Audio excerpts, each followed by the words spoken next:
Hello everyone, my name is Peter Briffett, so I'm the COO, in fact, of YPlan. And for those of you who haven't heard about YPlan, I'll give you a quick explanation of it today. But I also wanted just to share with you some stuff around sort of the journey that we go through.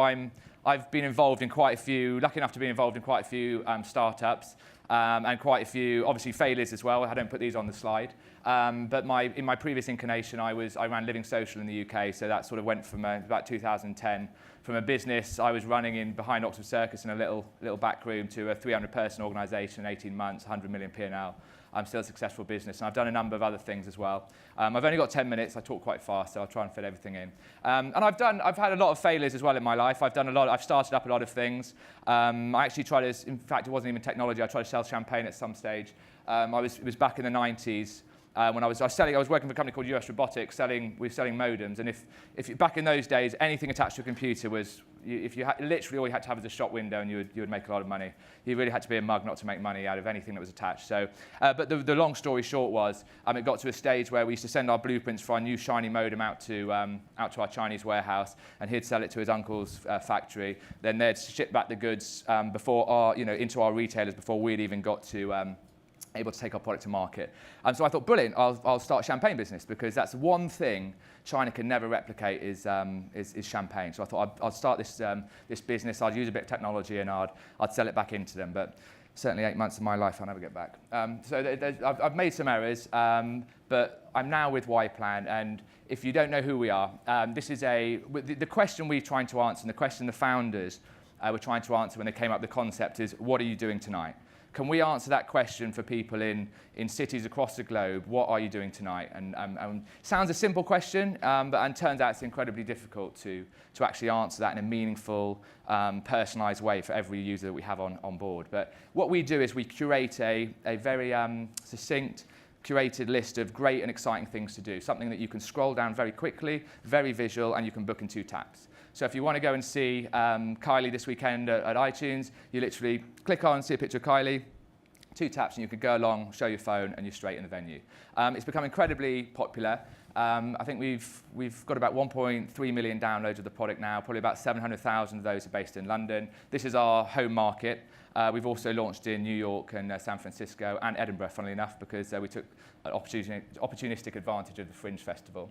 But it's gone very well, and I think we get very high levels of engagement from our user base, and we've also learned a lot of lessons along the way. We realised that there was no last-minute distribution platform for ticketing, really. If you're a normal promoter of a music gig or comic venue, there's nothing available for you to be able to sell at the last minute. So if you've got distressed inventory, you haven't been able to sell your tickets, then that's where YPlan's sort of sweet spot is.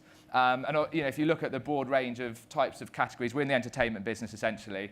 Only 50% of cinemas across any given territory are full at any time. So there's a huge amount of unsold inventory that goes begging, really, that's never really exposed to consumers in the right way. And we've also realised like you guys have heard about today, people want to be more spontaneous, they want to be quick. We know if we can't serve something up to someone in 2 taps, we're out of business. We have to be very, very succinct and quick. We have to have a personalised way of showing it. We know if we only show 6 events to someone, it's not meaningful enough. If we show more than 30, it becomes more of a timeout directory. So 21.2375 is the amount of event content we need to show to each individual. We like data. So we learn those lessons along the way, and because we're 100% mobile, it allows us, and maybe we're not the cleverest people, but we understand that's all we do. So we look at every aspect of the mobile journey, and we try and figure out how we can make that work. And the question that we ask again is, what are you doing tonight? We think that's best served on a mobile. It may not always be the way we look at things, but we think that's best served on a mobile. And we've done very well. We've been lucky enough to have people like Stephen Fry get very emotionally involved in us on his Twitter account, as well as someone like Ashton Kutcher as well. So those things obviously drive revenue. But there's a real buzz about the business. 60% of our growth has come from organic growth. So we've established a sort of a platform that people like to talk about. And really, product is the heart of what we do. We've really, really focused on the product itself and how we can enable that product to increase our user base. We're in a sort of 2-sided marketplace. We have our supply partners, which are our ticketers, that we need to get great content for, and obviously we need to build up demand on the other side. And the product sits in the middle of that, and it's how we serve up that content, which is really important. There's probably about 2,000 versions of the app running now in London, based on who you are, where you are, what we think you like. And all those elements allow us to serve up a curated list of content. So that's YPlan, and I obviously wanted to share with you some of the things that we look at when we go through the course of this business. We've done, and every startup that gets formed, if they're lucky enough to actually get off the ground and the idea gets some traction, there's always there's always an upsurge in initially. There's that exciting time where yes, excellent. We doubled our sales. My dad's bought it as well as my mom. So you get to that stage where you get to a big growth curve, and then as with all businesses I've been involved with anyway, quite a few of them, and you look at other companies, and we're always looking at other companies and how they act.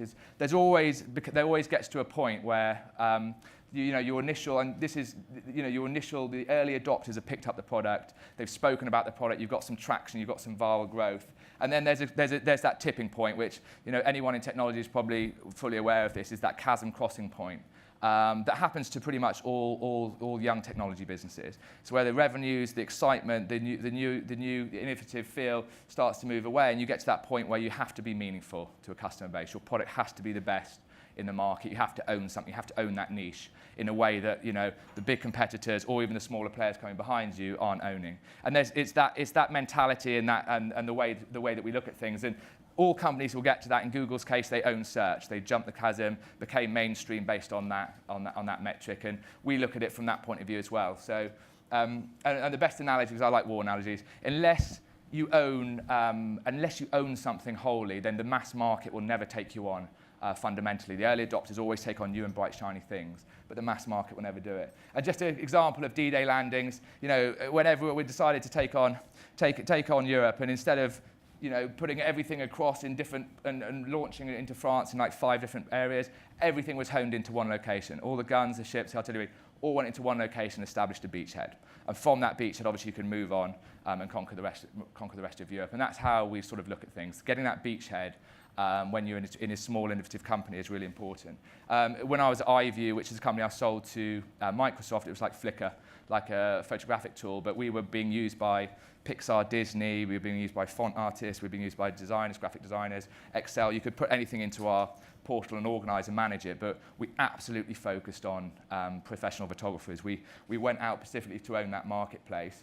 I don't know if I can go back, but in order for doing that, we own that niche. So if you have a professional photographer, you'd have got our product, and of course then anyone else that wants to get into that game is going to see us as the market leader, and that's how we crossed the chasm there, and obviously eventually got acquired by Microsoft.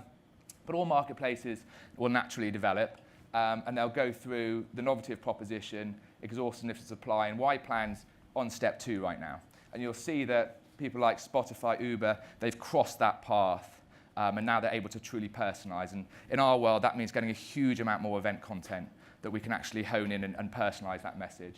If you know anything about Uber, you know that if they haven't got enough supply, in their case taxis, to get you a cab in 4 minutes, they're out of business. They have to have a cab for you in 4 minutes, otherwise turn the phone off, put your hand out and get a normal cab. In Spotify's case, unless they can serve you a song in 1.3 seconds, it's not a good user experience for them. So all their a lot of intellect in those businesses is honed around how they can master those things. Hence, they become a mass market proposition.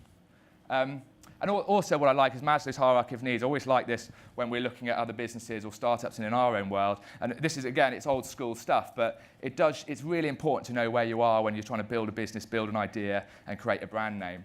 And if you don't know this, it's basically all needs at the bottom must be satisfied before you can move up the hierarchy. So in our world, if you haven't got food or water, you're not going to want to buy a ticket for Beyonce. So it's those things you need to manage. So knowing where you are is really important. And I think we're very much here in the esteem needs, and that means social is relevant to us, right? Social stuff. We can put people, social curation and being able to share tickets and all that stuff becomes incredibly important for us. But if you're booking a taxi, you don't want to tell your friends about it. But if you're going to see Pharrell at the Roundhouse, you want to tell your friends about it. So it's just understanding where you are, and that's how you market to your consumers and how you can build a product out based on those things. Social is important to us. It may not be important to other businesses. And again, we use a lot of tools. There's a lot of tools available. We love apps because You can start a business now. I mean, back in the day, 15 years ago, I'd spend a week trying to figure out an email server. We'd 10 days building our business cards, making all these things look pretty. But now you can literally start a business. We use, we can share docs, we can set up an email account, we can do everything very seamlessly. We've got a, Gchat sort of. We've got all the Hangout tools to enable us to get going very quickly. And we use those tools, and we figure that, everything that we do is all the decisions we make are really important.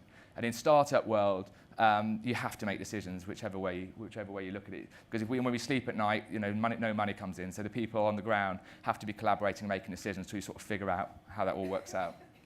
And I think we also look at marketing in these terms, and we've actually got these on shared docs as well when we look at it, and we put notes beside the sort of things. But if you look at your traditional marketing funnel, you want to spend money above the line on buses, ads, TVs, whatever, you're going to get a lot of people notice your product or service, and over time, maybe some of those people will enter your premises or try out your product. We look at it from completely different. We flip that on its head, especially when you're an early stage company. You say, how can I make that individual share what we're doing? How can I make that individual talk to their friends? How can I make that individual talk about our business? So we hone all our energy onto an individual, and I'm out of time. And I lost a bet that I was going to be in time. And that's how we look at it, and that's how we've grown the business. We say, how can you impact that individual to spread the word? Because there's nothing more meaningful than friends talking to friends. Someone can ask you to go and see a film, or you see an advert for a film, and may or may not go, but if a friend tells you to go, you're at least going to think about it. And I've run out of time, but we're evolving with your market. And of course, the barter, obviously, we spend a lot of money with Google as well, making sure that we've got enough downloads to generate enough demand for our event partners. And we get great conversion off those things as well. So we utilize quite a good set of tools, and it enables us to literally start a business. Obviously, that requires more funding and more money, but those tools are available for any startup. And I'll flip through this, but my final thoughts really being with startup life, learn your magic number. Know what the magic number is that makes you go from this to this. And it's always 1 or 2. We know what ours is. And all the company's energy is focused on that. Don't focus on the exit. You see enough people that say, yeah, I want to be a billion-dollar company, but okay, got a nice business card, but not got any sort of energy around the idea. Definitely making decisions is really, really important for us. We've got 2 hubs now, one in New York, one in London. So being collaborative on those decision-making processes is really important and moving forward. I like data. We love data. Just be careful. Sometimes it's not giving you all the answers. And never say you know everything. Otherwise, you probably are out of business already.